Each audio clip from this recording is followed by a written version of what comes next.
Hello नमस्कार साथियों, स्वागत है आपका अपने YouTube channel UP board exam अड्डा में। मैं हूं आनंद राजपूत, आपका स्वागत करता हूं। आज मैं आपको पढ़ाने वाला हूं बहुपद। इससे पहले हमारे 2 वीडियो आ चुके हैं जिसमें हमने लासा मासा और प्रमेय संख्याओं के बारे में बताया है, और एक जो है वो आपको √2 या √3 एक अप्रमेय संख्या है तो कैसे सिद्ध करेंगे इसके बारे में चर्चा की हुई है। तो बहुपद को हम 2 प्रकार से डिवाइड कर सकते हैं। एक तो इनको हम घात के अकॉर्डिंग बता सकते हैं, एक जैसे रैखिक बहुपद है, द्विघात बहुपद है, त्रिघात, यानी एक घात उच्चतम हो। अगर किसी भी बहुपद की उच्चतम घात 1 हो तो उसे रैखिक बहुपद कहेंगे, उच्चतम घात 2 हो तो द्विघात बहुपद कहेंगे, और उच्चतम घात 3 हो त्रिघात बहुपद। जितनी घात उतना ही बहुपद हो जाएगा, ठीक है। अब पद के अकॉर्डिंग बात करें तो जिसमें एक पद हो उसे एक पदी बहुपद कहेंगे, और 2 पद हो उसे द्विपदी बहुपद कहेंगे, 3 पद हो उसे त्रिपदीय बहुपद कहेंगे, ठीक है। ये कोई ज्यादा बड़ी बात नहीं है। अब बहुपदों को आगे पढ़ेंगे द्विघात समीकरण के रूप में, यानी द्विघात समीकरण क्या होता है। द्विघात समीकरण का व्यापक रूप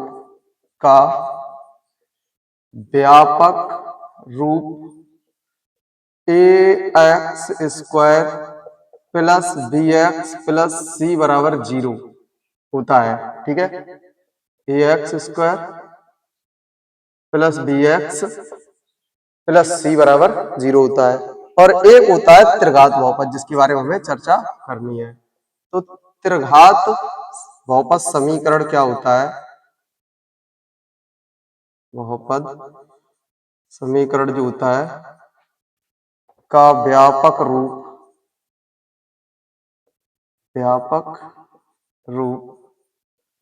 ax³ plus bx² plus cx plus d बराबर 0, ठीक है।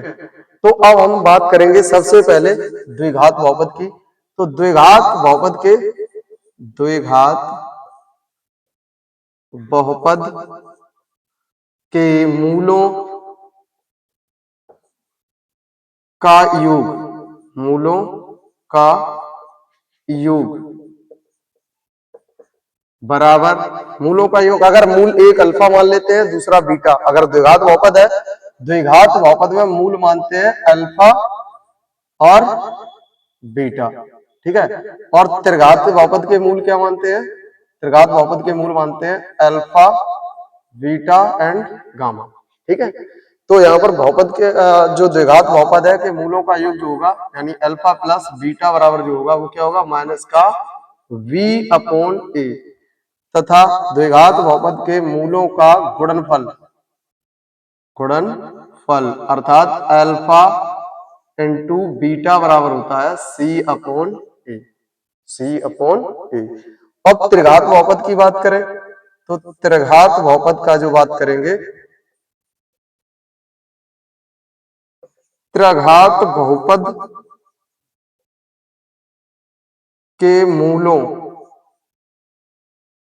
का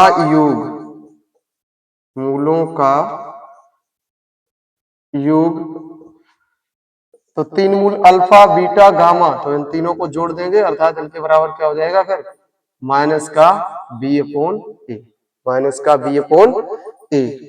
और बहुपद के 2 मूलों को, इसी त्रिघात बहुपद में बहुपद के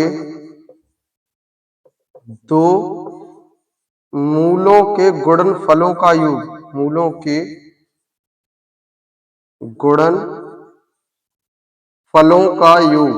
गुणनफलों का योग, ये आपका जो होता है वो alpha into beta plus beta into gamma plus gamma into alpha बराबर c/a, ठीक है। अब बात करें यहां पर बहुपद के त्रिघात बहुपद के मूलों का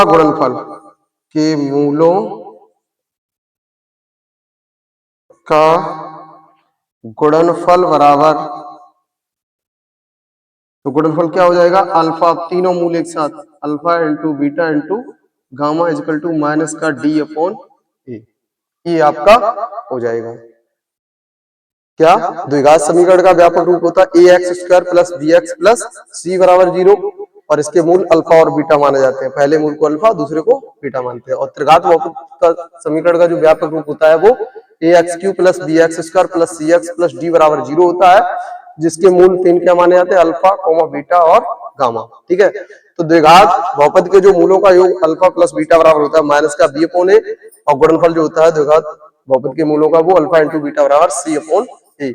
त्रिघात बहुपद के मूलों का जो योग होता है वो alpha plus beta plus gamma is equal to क्या होता है, माइनस का बी अपॉन ए, और त्रिघात बहुपद के ये डैश का मतलब त्रिघात लिखा ये वाली चीज। ठीक है, तो बहुपद के दो मूलों के गुणनफलों का योग, यानी दो मूलों को एक साथ लें, गुणा करें और फिर उनको जोड़ें, तो alpha into beta into gamma plus gamma into alpha is equal to c upon a. तो बहुपद के त्रिघात बहुपद के मूलों का गुणनफल, यानी अब तीनों को क्या कर दें, एक साथ ले लें, तो क्या हो जाएगा, alpha into beta into gamma बराबर माइनस का डी अपॉन ए। चलिए, तो अब इसको हम रफ करते हैं और देखते हैं आगे। चलिए, अब हमें शुरू करना है कि मतलब कैसे आपको करने हैं। इसमें सवाल ऐसे करके कुछ ग्राफ से संबंधित अगर बाई चांस आ जाए, तो वैसे बहुत कम चांस है, फिर भी अगर बाई चांस आ जाए तो हम कैसे करेंगे। ये होता है आपका एक्स एच, ये होता है एक्स डैश, ये होता है वाई एच और ये वाई डैश। ठीक है, तो यहाँ पर कुछ इस तरीके से रेखाएं ऐसे करके दे देते हैं। ठीक है, तो ऐसे अगर कहीं भी फिगर मिले, जैसे y बराबर आपका कोई भी कुछ भी फंक्शन हो सकता है, जैसे एक्स स्क्वायर प्लस का 3x प्लस का 6, ऐसे कुछ भी हो सकता है, एक्स वाई जेड, या 9 हो सकता है, या 3 2 हो सकता है ना, इस तरीके से कुछ भी हो, तो उसके कैसे निकालें। तो भैया अगर इसके शून्य ज्ञात करने हैं आपको, तो आप ये देखिए एक्स अक्ष पर किन किन बिंदुओं पर कितनी जगह काट रहा है, 1 2 और 3, तो इसके शून्य ऐसा अगर चित्र बना है तो शून्य पता करना है, तो शून्य कितने हो जाएंगे, जितनी जगह काट रहा है, एक एक्स अक्ष पर कितनी जगह काट रहा है, 1 2 3, तो इसके शून्य कितने हो जाएंगे, 3। ऐसे ही और कोई चित्र हो तो आपको यही देखना है कि एक्स अक्ष पर कितनी जगह काट रहा है। ठीक है, आशा करते हैं बात समझ आ गई होगी। अब आगे देखते हैं, इस प्रकार के सवाल आए तो आप कर सकेंगे। इसके बाद एक चीज और मैं बताना चाहता हूं आपको, जैसे आपके अगर मूल दे दिए जाए, द्विघात समीकरण के मूल अल्फा और बीटा हो तो द्विघात समीकरण क्या होता है, द्विघात समीकरण बराबर आपका हो जाएगा x square minus alpha plus beta into x plus alpha into beta is equal to 0। ठीक है, कैसे, अगर आपको दे दिया जाए, जैसे आपको दे दिया किसी भी द्विघात समीकरण के मूल दिए हुए हैं 2,3, ठीक है, यानी अल्फा बराबर 2 और बीटा बराबर 3 हो जाएगा।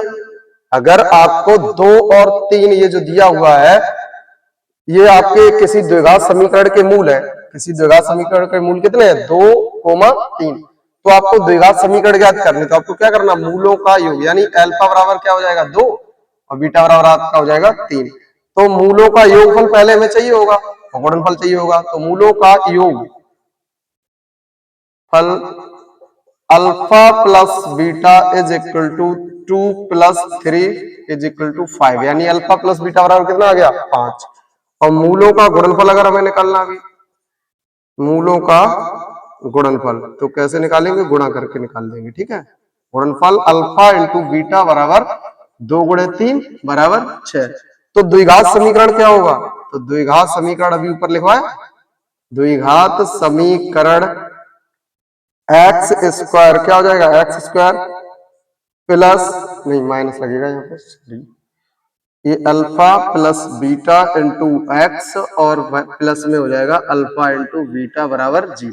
ठीक है, तो ये क्या हो जाएगा आपका समीकरण, x square minus alpha plus beta का मान 5 गुणा में x plus alpha into beta का मान 6 बराबर 0। ये आपका हो गया द्विघात समीकरण। तो आशा करते हैं अगर आपको द्विघात समीकरण के मूल दिए गए हो, तो उससे आपको अगर अल्फा बीटा मतलब जो एक अल्फा बीटा के मान दिए गए हैं, उनसे आपको समीकरण बनानी हो तो आप इस तरीके से बना सकेंगे। ठीक है, इस तरीके से बना दीजिएगा और इससे ज्यादा से पूछा नहीं जाएगा। रह गया त्रिघात समीकरण, तो उसके बारे में मैंने आपको बता दिया है, बट बोर्ड एग्जाम की दृष्टि से त्रिघात समीकरण उस बोर्ड एग्जाम में नहीं आने वाला है। ठीक है, ऐसा आप देख सकते हैं एनसीईआरटी की बुक में साफ साफ लिखा हुआ है। ठीक, आप चेक कर सकते हैं, त्रिघात समीकरण को आपको अभी पढ़ने की कोई आवश्यकता नहीं है। ठीक है, इसको रफ करते हैं फिर आगे की चर्चा करते हैं। चलिए, इसमें क्या है, आपको केवल ये चीज पता होनी चाहिए कि जैसे कोई भी द्विघात बहुपद दिया गया है या बहुपद समीकरण, द्विघात समीकरण दिया गया है, तो आपको उसके शून्य कैसे ज्ञात करने हैं। इस चैप्टर में आपको शून्य निकालना आता हो और मूलों, जो मूल दे रखे हैं उनसे द्विघात समीकरण बनाना आता हो। आपको अगर इतना आता है तो इससे ज्यादा और इस चैप्टर से कुछ भी पूछा नहीं जाएगा। ठीक है, तो अब अगर मुझे इसके शून्य ज्ञात कीजिए, जैसे इस पर लिख दे कि बहुपद के शून्य ज्ञात कीजिए, ज्ञात कीजिए। ठीक है, तो मैं ये दो सवाल मैंने आपके लिए लिए हैं, और भी ले सकते हैं आगे। तो इसमें आपको गुणनखंड कैसे काटने, मतलब गुणनखंड काटना है, और गुणनखंड जो बच्चे नहीं आते उनको बता देते हैं। तो यहाँ जो संख्या होती है उसका और यहाँ जो लास्ट में संख्या होती है उसका आपस में गुणा कराते हैं। गुणनफल जितना आता है उसको ऐसे गुणनखंड के रूप में लिखते हैं जिनका गुणा करें तो इनका इनका जो गुणा आया वही है, और उन्हीं को जोड़ने या घटाने पर ये बीच वाली संख्या मिले। जैसे 8 एकन 8, यहाँ कुछ नहीं तो 1 माना जाएगा। 8 एकन 8, तो 8 के ऐसे गुणनखंड काटने हैं कि जोड़ने घटाने पर कितना आना चाहिए, 2। तो 4 दूनी कितने होते हैं, 8। 4 दूनी 8, और 4 में से जब 2 घटाएंगे तो कितना आ जाएगा, 2। यानी और शून्य ज्ञात करना है तो बराबर हमें क्या लगाना पड़ेगा, 0। इसलिए इसमें भी क्या लगाना पड़ेगा, 0। शून्य ज्ञात करने हैं तो बराबर 0 लगा के करेंगे। ठीक है, तो ये क्या हो जाएगा, एक्स स्क्वायर माइनस इस 2 की जगह क्या बताया, 4 दूनी 8, 4 में से 2 गया 2, यानी 4 में से 2 घटाएंगे 2 ही आएगा, इंटू एक्स माइनस के 8 और बराबर 0। ठीक, तो ये एक्स स्क्वायर माइनस का अंदर गुणा करेंगे तो 4 हो जाएगा, एक्स का अंदर गुणा करेंगे तो ये 4x माइनस माइनस प्लस 2 का एक्स में 2x और माइनस के 8 बराबर 0। तो यहां से हम इसमें से x कॉमन लेंगे, कुछ नहीं मिल रहा, x मिल रहा है, तो x माइनस के 4 बचा, यहाँ 2 इसमें भी भाग जाएगा, इसमें भी, तो यहाँ प्लस का हम 2 कॉमन लेंगे तो ये x प्लस माइनस माइनस ही बचेगा, 2 का भाग 8 में, 2 चौके 8 बराबर 0। तो ये x माइनस के 4 दोनों जगह कॉमन मिला, और यहाँ बचा है x और यहाँ प्लस का 2, तो ये दूसरे कोष्टक में आ जाएगा x प्लस 2। ठीक है, शून्य ज्ञात करने हैं तो नाव गेन कर लीजिए। नाव मतलब पहले कोष्टक के बराबर 0 करेंगे, तो ये x माइनस 4 बराबर 0 किया तो x बराबर आ गया 4। ठीक है, अगेन अब दूसरे वाले कोष्टक के बराबर 0 करेंगे तो ये आपका हो जाएगा x प्लस 2 बराबर 0, यानी x बराबर माइनस के 2 पक्षांतर करेंगे, ये प्लस का है तो उधर माइनस का हो गया, और ये माइनस का था उधर आया प्लस का। इसको देखते हैं, तो इनका इनका गुणा बताया था ना, तो इनका 4 3 कितना हो गया, 12। 4 और 3 का गुणा किया कितना आ गया, 12। लेकिन अब यहाँ तो 1 है, तो हम क्या करेंगे, इन्हीं 4 में से ये 3 घटा दें तो 1 आ जाएगा, बिल्कुल आ जाएगा। तो देखिए क्या होगा, इसे हम लिख सकते हैं 3x square minus 4 minus 3, 4 minus 3 ये 1 हो जाएगा, into x minus 4 is equal to 0। तो यहाँ पर ये कितना हो जाएगा, 3x स्क्वायर माइनस 4 का x में 4x माइनस माइनस प्लस 3 का x में 3x और माइनस के 4 बराबर 0। यहाँ से कुछ कॉमन मिल रहा है, कुछ नहीं मिल रहा है, x कॉमन मिल रहा है, इन दोनों में x कॉमन मिल रहा है तो x कॉमन लेंगे, यहाँ बचेगा 3x, 3 बचा और एक x निकल गया तो x बचा, माइनस के 4 ये x तो कॉमन चला गया, प्लस के यहाँ पर कुछ नहीं कॉमन मिल रहा है, तो जहां कुछ नहीं होता वहां होता है 1। अरे जैसे कहते हैं ना, जिसका कोई नहीं उसका ईश्वर होता है, और ईश्वर एक ही है दुनिया में, है ना। तो ये 1 कॉमन लेंगे तो ये 3x माइनस का 4 इज इक्वल टू 0। ठीक है, तो यहाँ पर दोनों कोष्टकों में क्या आ रहा है, 3x माइनस के 4, और यहाँ क्या बचा x, और यहाँ क्या बचा प्लस का 1 इक्वल टू 0। नाउ अगेन कर लेंगे, तो ये 3x minus 4 is equal to बराबर 0, 3x माइनस के 4 है, उधर जाएंगे तो ये बराबर में प्लस के 4 हो जाएंगे, तो x बराबर आ जाएगा 4/3, ये 3 इधर से उधर गया तो बटे में चला गया। ठीक है, अगेन तो अब इसके बराबर जब 0 करेंगे तो x प्लस 1 इधर लिखते हैं, x प्लस 1 बराबर 0, यानी x बराबर -3। तो ये आपके जो है मान आपको प्राप्त हो गए हैं। ठीक है, इन्हीं कहते हैं शून्य, ये आपको शून्य प्राप्त हो गए हैं। क्लियर, ऐसे ही और कोई हो तो आप इसी तरीके से गुणनखंड काटेंगे और गुणनखंड काट करके नावगेन कर देंगे, जो भी प्राप्त होगा शून्य हो जाएंगे। इस चैप्टर में इससे ज्यादा आपको बोर्ड परीक्षा में कुछ भी देखने को नहीं मिलेगा। फिर भी अगर बाई चांस एक और तरीका मैं आपको बता रहा हूं, उससे सवाल आ जाए बाई चांस, देखते हैं, तो इसे हम रफ करते हैं और देखते हैं। चलिए, इस प्रकार का सवाल और आ सकता है, कैसे, कह दे कि 1/2 बहुपद 2x² plus 3x minus lambda का एक शून्यक है, है। तो लेमडा का मान ज्ञात कीजिए। तो लेमडा का मान ज्ञात कीजिए, बताइए। अभी अगर मुझे ये बता दिया जाए ये इसका एक शून्यक है तो लेमडा का मान क्या होगा, तो सीधी सी बात है, इसको इसमें जब हम रखेंगे ना, इसको जब इसमें रखेंगे तो ये इसको संतुष्ट करेगा, यानी इसके बराबर 0 कर दें, ठीक है।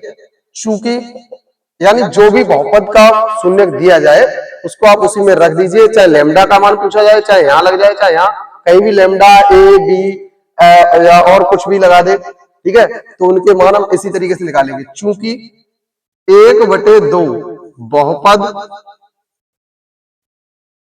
2x² plus 3x minus lambda का एक शून्यक है, ये हम लिखेंगे आंसर में, का एक शून्यक है, इसलिए x बराबर 1/2 रखने पर, यानी एक भाई x का मान ये दिया हुआ है तो रखेंगे तो क्या हो जाएगा, 2 इंटू 1, x की जगह 1/2 का square plus 3 into 1/2 minus lambda is equal to 0। ये मान मैंने अपनी मर्जी से लिए, और भी कुछ हो सकता है, ये जरूरी नहीं गिनती है, केवल कॉन्सेप्ट समझे आप। तो ये 2 गुणे 1 का वर्ग 1 ही रहेगा, 2 का वर्ग 4 प्लस 3 एकम 3/2 माइनस का लेमडा बराबर 0। ये 2 एकम 2, 2 दूनी 4। अब ये कितना बचा, 1/2 प्लस 3/2 माइनस का लेमडा है, उधर ले जाएंगे किसका हो जाएगा, प्लस का। लासा लेंगे 2 ही आएगा, तो ये समान हर होने की वजह से सीधे सीधे जुड़ जाएंगे, घटने को होते तो घट जाते, बराबर लेमडा। इधर कर दें जगह, उधर शायद दिखे ना, इधर कर रहे हैं, ठीक है। 3 और 1 कितना हो जाएगा, 4/2 बराबर लेमडा, 2 एकम 2, 2 दूनी 4, यानी लेमडा का मान आ गया आपका 2। क्लियर, ये आपका हो गया आंसर, ठीक है। आशा करते हैं ये क्वेश्चन आपको सही से समझ आ गया होगा, और इसमें जो भी मैंने बताया इससे ज्यादा आपको पढ़ने की जरूरत नहीं है बहुपद चैप्टर में। अगर इससे ज्यादा आ जाए तो आप कह देना कि, ठीक है। आशा करते हैं वीडियो पसंद आई होगी, पसंद आई है तो अपने दोस्तों को शेयर करें, लाइक करें, और चैनल को जिन लोगों ने अभी तक सब्सक्राइब नहीं किया है वो चैनल को सब्सक्राइब करें। और मैंने आपकी क्लास 10th के नाम से एक प्लेलिस्ट बना दी है जिसमें चैप्टर वाइज जो भी वीडियो पढ़े हैं वो आपके लगातार आपको मिल जाएंगे। तो जिन लोगों ने अभी तक पिछले वीडियो नहीं देखे, पिछले वीडियो देखें और अपनी तैयारी पुष्ट करें। धन्यवाद।